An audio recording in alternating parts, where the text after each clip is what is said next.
Barchaning sevimli Nemo multfilmidagi qo'rqinchli baliqni birinchi marta suv yuzasida suratga olishdi. Ma'lumotlarga ko'ra, odatda bu yirtqich 200 dan 2000 metrgacha chuqurlikda yashaydi. Ammo noma'lum sabablarga ko'ra, u kunning o'rtasida Tenerife qirg'og'i yoniga suzib chiqqan. Saudiya Arabistonida sahroni qor qopladi. Saudiya Arabistoni shimolidagi Al-Jafr hududida qor va do'l yog'di. Ma'lum qilinishicha, yomg'ir va do'ldan keyin qor yog'gan.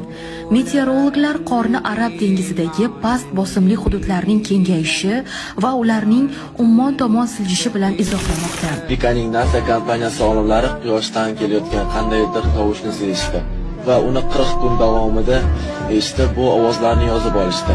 Bu ovozlarni uzoq tahlil qilib, uni tezlashtirib eshitib ko'rishsa, bu ovozlar arab tilida javob